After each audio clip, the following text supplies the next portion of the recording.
Régis Le Sommier, on va commencer à parler de l'Ukraine et de la position de la France avec l'Ukraine et la position de la Russie. Régis Le Sommier, je suis très heureuse de vous avoir en studio. La dernière fois que nous nous sommes parlé, c'était aussi dans ce studio, mais par téléphone, puisque je le racontais à Gabriel et Olivier il y a un instant, vous étiez du côté russe.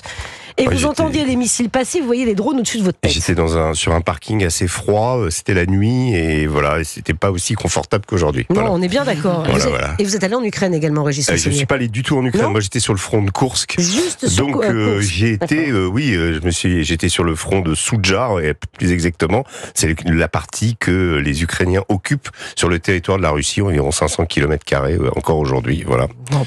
Et ça va ? Moi, ça va. Oui, c'était très intense. C'était un reportage un peu particulier parce qu'on était avec une unité de dronistes, c'est-à-dire des gens qui sont des très jeunes soldats spécialistes des drones. Et je me suis rendu compte à leur contact pendant 11 jours qu'en fait ces gens-là sont au centre de la guerre aujourd'hui.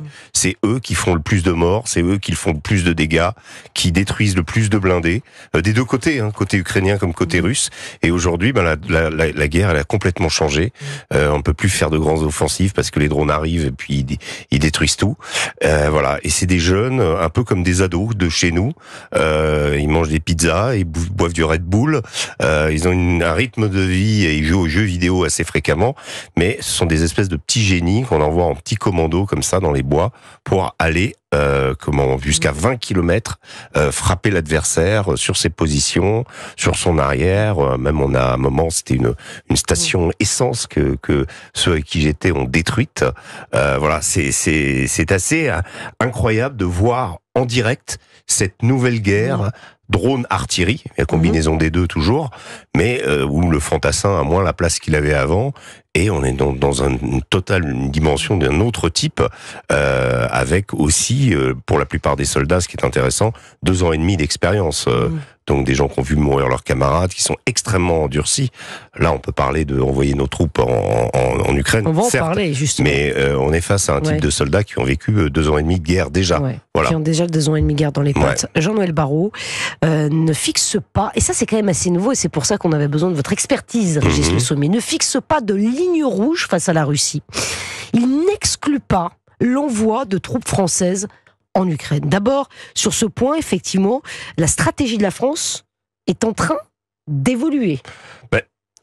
Oui et non, elle est confirmée, mais souvenez-vous, le 2 mai dernier, c'est à peu près exactement ce qu'avait dit Emmanuel Macron quand il avait laissé entendre qu'il pouvait envoyer, il y avait même un papier du Monde à l'époque où il disait « je vais envoyer des mecs à Odessa ». C'est ce que disait Le Monde. Après, ça avait été démenti par l'Élysée, enfin bref, propos rapportés. Mais en tout cas, lui avait dit « nous n'avons plus de ligne rouge ». Déjà à l'époque, il n'y avait pas cette idée des missiles d'autoriser les missiles de longue portée. C'est donc la différence. Là, la France suit l'exemple des Américains qui ont donné l'autorisation aux Ukrainiens d'utiliser leurs missiles Attack-MS, des Anglais qui ont utilisé et qui ont donné l'autorisation d'utiliser leurs missiles Storm Shadow, et nous arrivons en 3e. Pour le moment, à ma connaissance, aucun missile Scalp, donc à longue portée, n'a été encore utilisé sur le territoire de la Russie. On va voir ce qui va se passer dans les prochains jours, mais en tout cas, ce que vous avez vu, c'est que ça a provoqué une réaction chez Vladimir Poutine avec l'usage d'un missile qui est vraiment un missile longue portée. Non, mais c'est surtout un missile qui normalement porte des têtes nucléaires, qui va à 3 km à la seconde.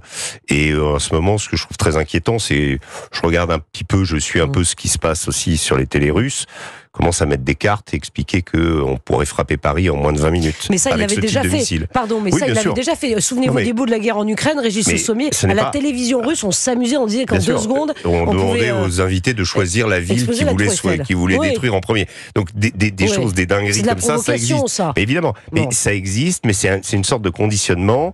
Vladimir Poutine a, par contre, ce qui est nouveau par rapport à l'époque des premières déclarations d'Emmanuel Macron sur l'envoi de troupes, c'est que Vladimir Poutine a expliqué et a changé la doctrine, a modifié la doctrine nucléaire russe en y ajoutant une composante qui est qu'un pays non nucléaire aidé par des puissances nucléaires peut être frappée par un tir nucléaire.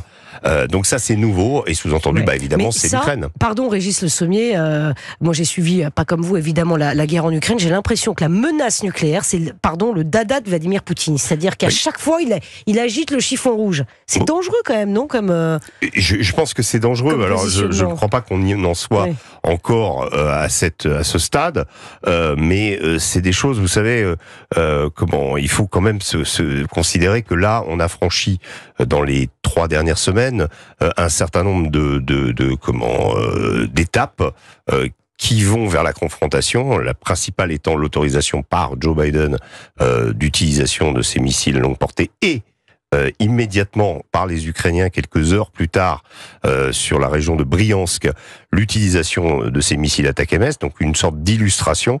Donc là on est passé à un stade jusqu'à présent qui avait été refusé à l'Ukraine. Souvenez-vous, Volodymyr Zelensky s'était rendu à Washington, ensuite il avait assisté aux réunions de l'ONU, il avait été demandé à Joe Biden spécifiquement cet usage et Joe Biden à l'époque l'avait refusé.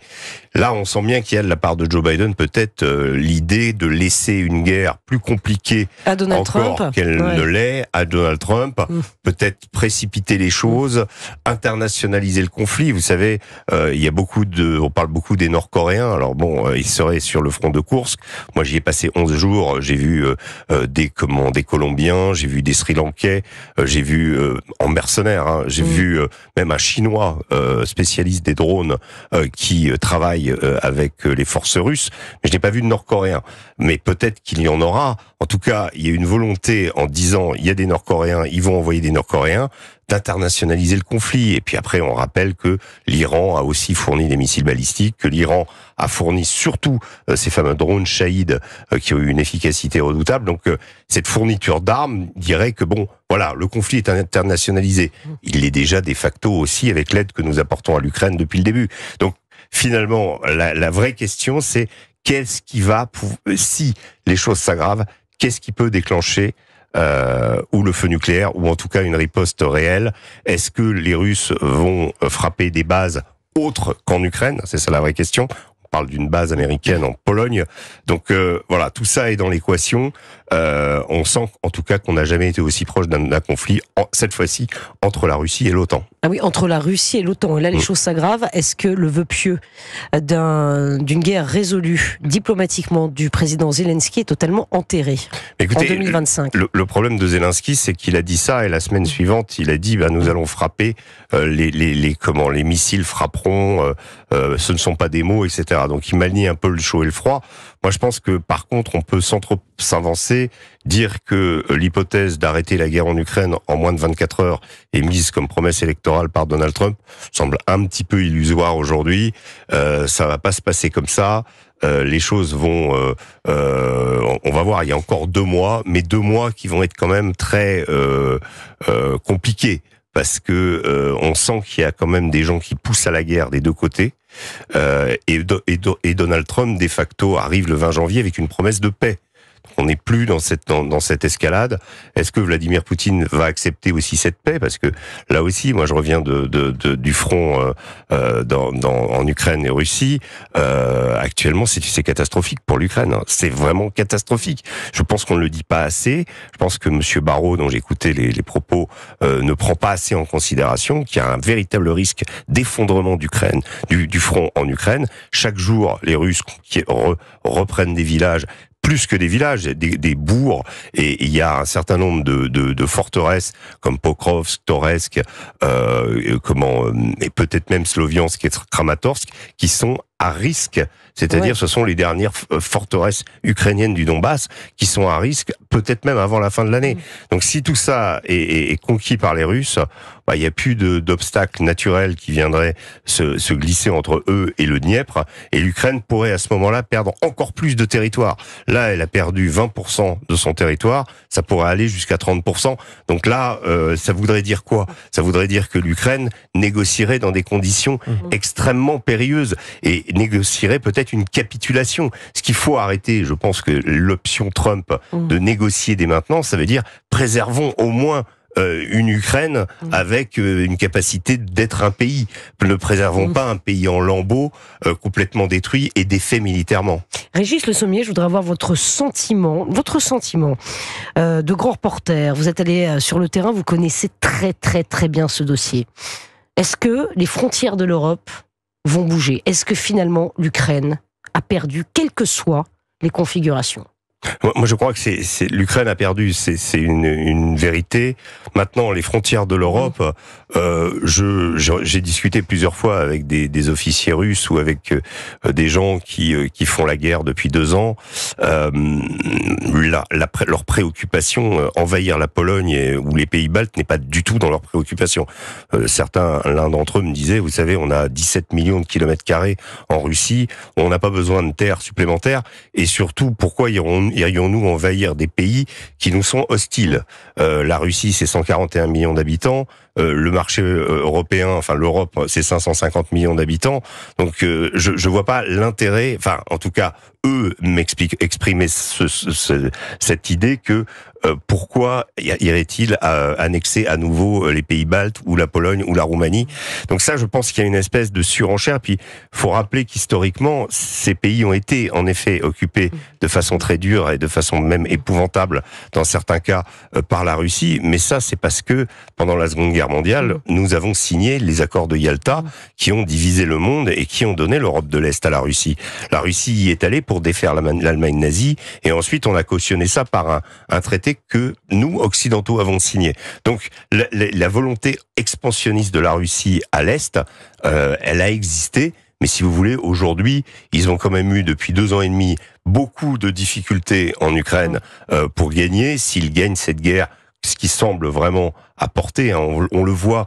Vous savez, il y a une chose qui ne trompe pas, c'est le moral des soldats. Vous êtes avec des gens qui ont 2 ans et demi de guerre derrière eux. J'ai pas toujours vu ça. C'est mon 5e séjour. Ils ont la banane, c'est-à-dire qu'ils savent qu'ils vont gagner. Et je vous le dis, hein, le soldat russe, qui est quelqu'un d'assez peu expressif d'habitude, là vous sentez qu'il y a vraiment... et bon, j'étais sur le front de course, qui est un peu particulier parce que l'Ukraine a osé, de façon très audacieuse, attaquer le territoire de la Russie. C'était pas arrivé depuis 1941. Beaucoup de Russes qui se sont engagés au moment, après le 6 août, après l'attaque de l'Ukraine, aujourd'hui, sont sur le front, parce que pour eux, c'est une insulte de la part des Ukrainiens d'être présents encore sur le sol de Russie.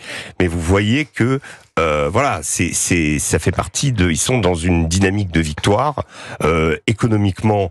Ils ont largement résolu les problèmes qu'ils avaient au début. Ils ont changé leur économie. Ils ont rationalisé leur armée.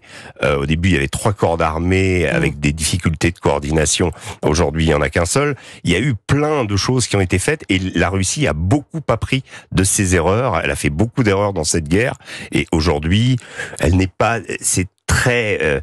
je veux dire, la dernière fois que l'Ukraine a repris une position, ça doit remonter à il y a 6 mois. On n'est plus dans une dynamique, et on voit bien que la dynamique, elle n'est pas du côté ukrainien. Voilà. La dynamique s'est inversée. Et nous, la France, où se positionne-t-on dans ce conflit? Je voudrais qu'on écoute Jean-Noël Barrot.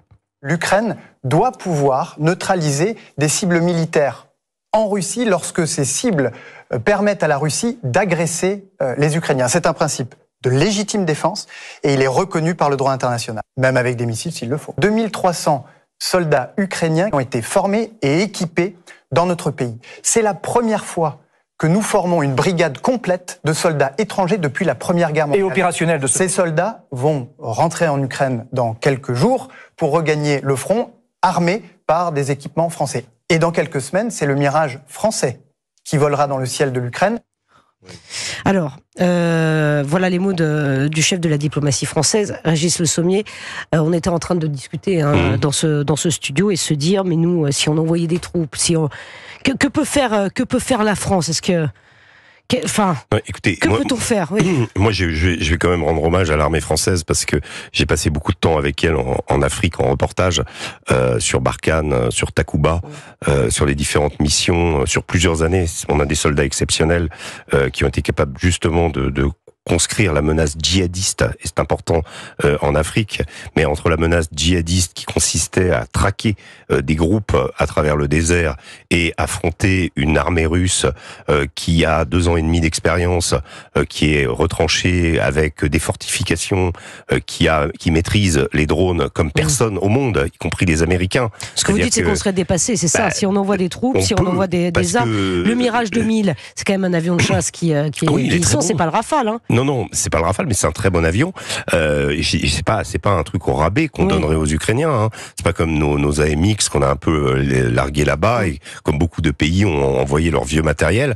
Non, là, on donnerait des choses qui seraient opérationnelles pour l'Ukraine. Encore que. Mais ça sert à quoi, Régis Le Sommier?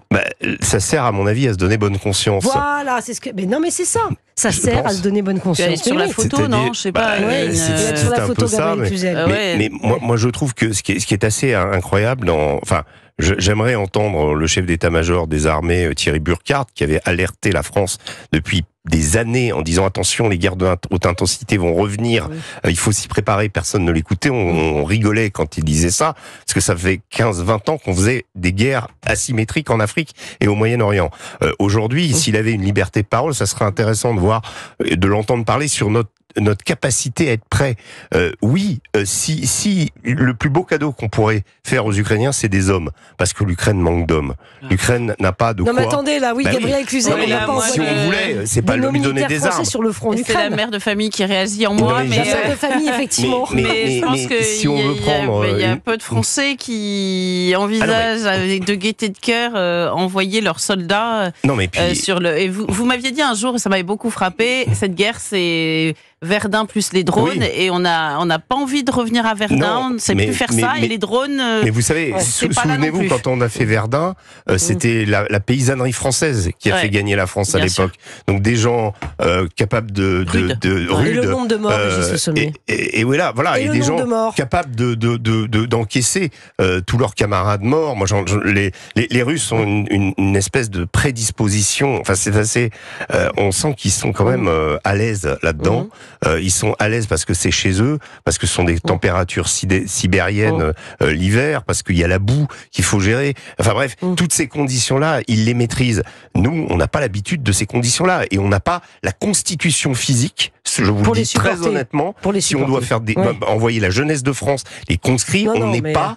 On n'est pas. Non, mais Gabriel et moi, on est là. Non. Mais certaines personnes l'ont évoqué. Le général Desportes l'avait évoqué. On avait dit les fils et les filles de France devront. On parle de sacrifice. J'ai entendu Monsieur Kouchner parler de sacrifice. Je pense pas que Monsieur Kouchner, en dehors de sac de riz, ne soit allé véritablement au front. Alors si à Sarajevo peut-être à l'époque, mais en tout cas, ce qui demande de sacrifice. Mais ça veut dire quoi? Et en plus, ça ne serait absolument pas décisif. Ça ne servira à rien. À mon sens. Régis Le Sommier, vous ne nous en avez même pas. Enfin, franchement, ce serait de la chair à canon, c'est horrible, hors de question. On oublie ça. Merci infiniment, Régis Le Sommier, d'être venu sur le plateau dans le studio d'Europe 1.